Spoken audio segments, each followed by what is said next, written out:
జన్మదినం సందర్భంగా hernia and bottom surgery camp నిర్వహిస్తా ఉన్నాం.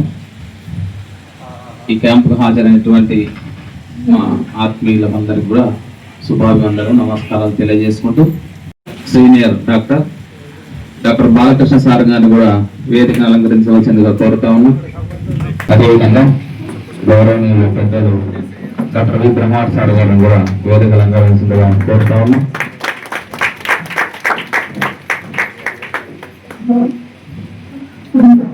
మొట్టమొదటిసారిగా మనకందరికి కూడా టైం అయితే ఉంది కాబట్టి అతి తక్కువ సమయంలో ఈ కార్యక్రమాన్ని ముగిస్తాం. పెద్ద ఆయన అందరికీ సుపరిచితులు. రాయలసీమలోనే మొట్టమొదటిసారిగా గుండెకు ఫేస్ మేకర్ ఆపరేషన్ చేసినటువంటి ఘనత మన ప్రజా విదేశాలకి దక్కుతా ఉంది.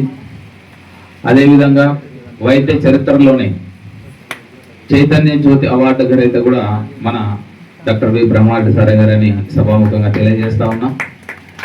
ఈరోజు మనం హెర్నియా ఆపరేషన్లో వాడేటువంటి వలను జాన్సన్ అనేటువంటి కంపెనీ దాదాపు 7.5 హెర్నియాకు వాడేటువంటి మెస్సుని దాదాపు 3,000 నుంచి 4,000 రూపాయలు ఛార్జ్ చేస్తూ, అంటే ప్రజల యొక్క తన ధనాన్ని ఏ విధంగా కార్పొరేట్ వ్యవస్థ దోచుకుంటుందో దానికి చెల్లించినటువంటి పెద్దలు తానే సొంతంగా ఒక మెస్సును కనుక్కొని అతి తక్కువ ఖర్చుతో ప్రజలకు ఈరోజు ఇస్తూ ఉన్నాడు.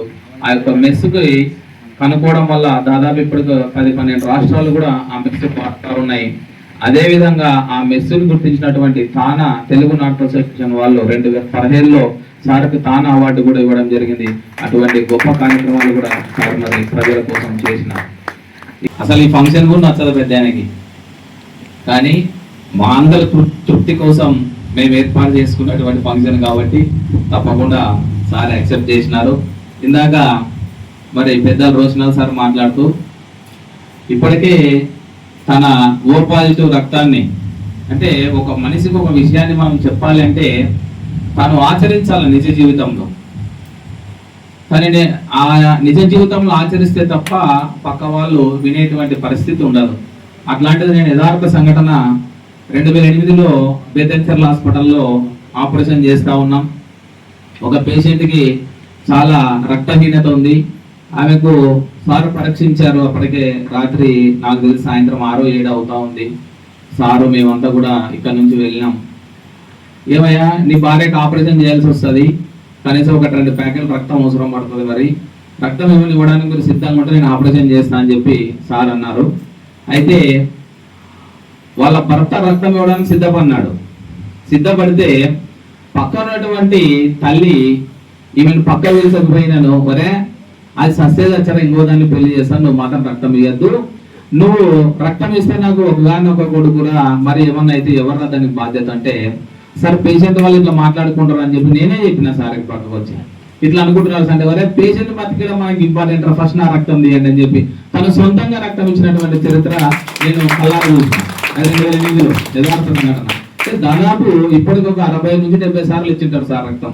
దాన్ని చూసిన ఇన్స్పిరేషన్ నేను దగ్గర 35 సార్లు కూడా బ్లడ్ డొనేషన్ చేయడం జరిగింది. అంటే ఇట్లాంటివి తన నిజ జీవితంలో నిరూపించినటువంటి వ్యక్తి ఎందరికో గ్రామీణ వైద్యులకి 10th చదువుతానో ఇంటర్మీడియట్ చదువుతానో ఈరోజు ఎక్కడ పడితే అక్కడ గ్రామీణ వైద్యులు ఉన్నారంటే దానికి కారణం కూడా మరి పెద్ద ఆయన. ఎందరికో అబాయకులకి విద్య నేర్పి తను నేర్చుకున్నటువంటి వైద్య విద్యకు మరి కొంతమంది ఈరోజు చూస్తూ ఉన్నాం, వైద్యం అంటేనే దోపిడీ వ్యవస్థలు తయారైపోయినటువంటి రోజులు ఉన్నాయి. కానీ తను నేర్చుకున్నటువంటి వైద్య విద్యకి వైద్యో నారాయణి హరి అనేటువంటి పదాన్ని తన నిజ జీవితంలో సార్థకం చేసినటువంటి గొప్ప మహానుభావుడు అని కూడా మనం ఈ సభాముఖంగా తెలియజేసుకోవచ్చు.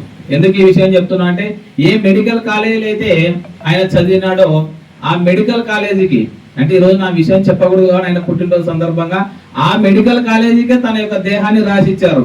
ఒరే మీరు నా శిష్యులు ఎవరో కానీ నా దేహంలో నన్ను అసలు ముట్టుకోకూడదు, మీరు ఖచ్చితంగా మెడికల్ కాలేజీలకు అప్పచెప్పాలని చెప్పినాడు. అంటే ఇక్కడ మెడికల్ కాలేజీలో ఏం చెప్తారంటే సార్ ప్రతిసారి ఇక్కడ చచ్చినటువంటి వ్యక్తులు బతికిన వాళ్ళకి పాఠాలు నేర్పిస్తారు. ఏ అనాథ సేవలు అయితే మాకు పాఠాలు నేర్పించినాయో, ఏ అనాథలు అయితే మాకు మరి రోజు ఇంత పెద్ద స్థాయికి నేను రావడానికి ఈ వాళ్ళు దోహదపడుతున్నారో అటువంటి వ్యక్తుల్లో నేను ఒకని కావాలా. కాబట్టి నా దేహాన్ని కర్నూలు మెడికల్ కాలేజీకి ఇవ్వాలని చెప్పి ఆయన కండిషనల్ గా మరి అగ్రిమెంట్ అఫిడవిట్ గురించి చేపించి పెట్టుకున్నాడు. మేము ఎవరైనా సరే మేము పూడ్చుకుంటామంటే కాలేజీ వాళ్ళు కూడా ఒప్పుకోరు, మెడికల్ కాలేజ్ ఒప్పుకోరు, తర్వాత ఆయన శిష్యులు కొంతమంది కూడా ఒప్పుకోరు. కాబట్టి అటువంటి గొప్ప సంఘ సంస్కర్త ధనంజయ్ సారు నిజంగా మేడం భర్త మళ్ళీ పునర్జన్మ ఎత్తినాడంటే అది సార్ నుంచి అని చెప్పి నేను సభాముఖంగా తెలియజేస్తా ఉన్నా. దాదాపు అంటే వైద్యం అనేది ఎంత వ్యాపారం అయిపోయిందో చిన్న ఉదాహరణ మీకు చెప్తా. ఉదయం 8:30-9 ఆ ప్రాంతంలో ఆయనకు అబ్స్ట్రక్ట్ అయింది, హెర్నియా వాపు వచ్చింది, నొప్పి తట్టుకోలేకపోతా ఉన్నాడు. అక్కడనే బ్లడ్ అనేది కూడా క్లాట్ అయింది. దాన్ని ఏ డాక్టర్ కిమ్స్ లో దాదాపు ఒక 10,000 రూపాయలు టెస్ట్లు చేసి కూడా ఆ డాక్టర్ గుర్తించలేదు. ఈరోజు ఎంత గుడ్డిగా వైద్యం నడుస్తా ఉంది మనం తెలుసుకోవాల్సినటువంటి అవసరం కూడా ఉంది. టెస్ట్లు చేయించుకొని మళ్ళీ రిటర్న్ వచ్చినారు. ఒక డాక్టర్ ఏమంటాడు హైడ్రోసిల్ అంటాడు, ఒక డాక్టర్ ఏమంటాడు హెర్నియా అంటాడు, ఇంకొక డాక్టర్ ఏమంటాడు ఇది వాపు వచ్చిందండి, రియాక్టివ్ ఫ్లూయిడ్ ఇన్ఫెక్టెడ్ అయింది అని చెప్పి అమాక్స్ క్లేవ్ ఏదో టాబ్లెట్ రాసి పంపించినారు. సార్ దగ్గరికి వస్తేనే వరే శ్రీరామ్ నాకు డౌట్ ఉంది, ఇది ఖచ్చితంగా ఎమర్జెన్సీ మనం ఆపరేషన్ చేయాల్సిన పరిస్థితి ఏర్పడింది, లేకపోతే ధనంజయని మనం కోల్పోతాం, మీరు ఇమ్మీడియట్లీ ఎల్వి డయాగ్నోస్టిక్ అని ఇక్కడ పక్కన ఇందాకే కొంతమందిని పంపించినాం మేము. బెస్ట్ రేడియాలజిస్ట్ ఎవరైనా ఉన్నారంటే ఈ రోజు ఒక విజయ్ కుమార్ రెడ్డి సార్ అని చెప్పి సభాముఖంగా తెలియజేస్తాం. ఎందుకంటే ఏ చిన్న సమస్యనైనా మన సార్ చెప్పినారంటే అది ఖచ్చితంగా రూఢిగా టెస్ట్ చేసే పంపిస్తాడు ఆయన ఆ సమస్యని. అక్కడికి పోతేనే ఇది సార్ ఖచ్చితంగా హెర్నియా చేయాల్సినటువంటి పరిస్థితి ఉంది, ఆయనకి ఇమ్మీడియట్లీ మీరు చేయండి అంటే రాత్రి 8:30-9 ఆ ప్రాంతం అనుకుంటా. అసలు మల్టిపుల్ సమస్యలు, ఆయన డయాలసిస్ పేషెంట్, తర్వాత ఆయన చేస్తామంటే కూడా ఎవరు టచ్ చేసేటువంటి పరిస్థితి లేదట ఆ పేషెంట్ ని. కానీ సార్ ధైర్యం చేసి అసలు మేమే ఆశ్చర్యపోయినాం. అనస్థీసియా కూడా సపరేట్ అనస్థీసియా ఆయనకు సారే సొంతంగా ఇచ్చుకొని ఆయన మరో రికవర్ చేసి దాదాపు ఇలా ఉంది హేమటోమా, అది రక్తం గూడు కట్టింది. అట్లాంటి పేషెంట్ ని మళ్ళా బయటకు తీసుకొచ్చినటువంటి చరిత్ర కూడా డాక్టర్ బ్రహ్మారెడ్డి సార్. ఇట్లాంటివి దండిగా 2009-10 ఆ ప్రాంతం అనుకుంటా. అంటే నేను 2008 సార్తో జర్నీ చేస్తా ఉన్నా. ఈ రోజు ఇక్కడ నిలబడి ఉపన్యాసం ఇస్తా మాట్లాడుతా ఉన్నంటే that is backbone doctor Guruji doctor Brahmareddy sir గారు అని చెప్పి నా జీవితంలో మా తల్లిదండ్రులతో ఒక పాత్ర అయితే నాకు విద్య వైద్యం నేర్పి మళ్ళా నేను ఈ రోజు స్థాయికి రావడానికి నాకు ధైర్యం నింపినటువంటి వ్యక్తి మాత్రం backbone of doctor V Brahma Reddy sir అని సభాముఖంగా తెలియజేస్తాను. అంటే పేషెంట్ల పట్ల ఎంత అంకిత భావంతో ఆయన పనిచేస్తారని చిన్న చిన్న ఉదాహరణలు మీకు, ఎందుకంటే ఆయన నేను జర్నీ చేసినా కాబట్టి కొన్ని మీతో పంచుకోవాల్సినటువంటి అవసరం ఉంది. 2009-2010 ఆ ప్రాంతంలో ఒక అతను బనగానపల్లె భాష, ఆయన పేరు రహీం భాష ఏదో ఉంది, జర్నీ చేస్తూ బైక్ మీద పోతా ఉంటే ఎద్దుల బండి ఎదురొచ్చింది. ఆయన ఊపిరితిత్తుల్లోకి బండి యాక్సిడెంట్ అయితే ఊపిరితిత్తుల్లో చెక్క పోయింది. దాదాపు 6 నెలలు 9 నెలలు అయినా ఆ చెక్కను ఊపిరితిత్తుల్లో పెట్టుకొని జర్నీ చేసినాడు. అది గాయం మానింది. ఆ చెక్క దగ్గర నుంచి చీమ వస్తా ఉంది. సార్ దగ్గరకు వచ్చిన అప్పుడు ఇవన్నీ సిటీ స్కాన్లు మరి చాలా తక్కువ.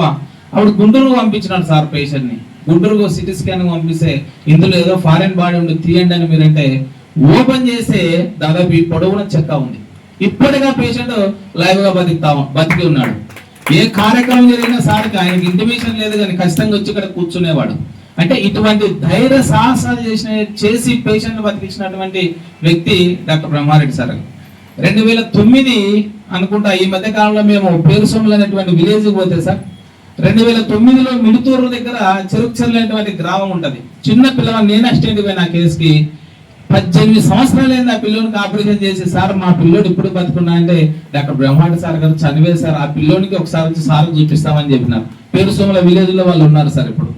అంటే ఎక్కడ పోతే ఎక్కడ సార సేవలు విస్తృతంగా తీసుకున్నటువంటి వ్యక్తులు పేషెంట్లు. అంటే తన నిజ జీవితంలో మనసా వాచ కర్మ నమ్మి ఈరోజు డాక్టర్ వ్యవస్థ అంటేనే వ్యాపారం అయిపోయింది. చిన్న ఎగ్జాంపుల్ చెప్పి నేను ముగిస్తా.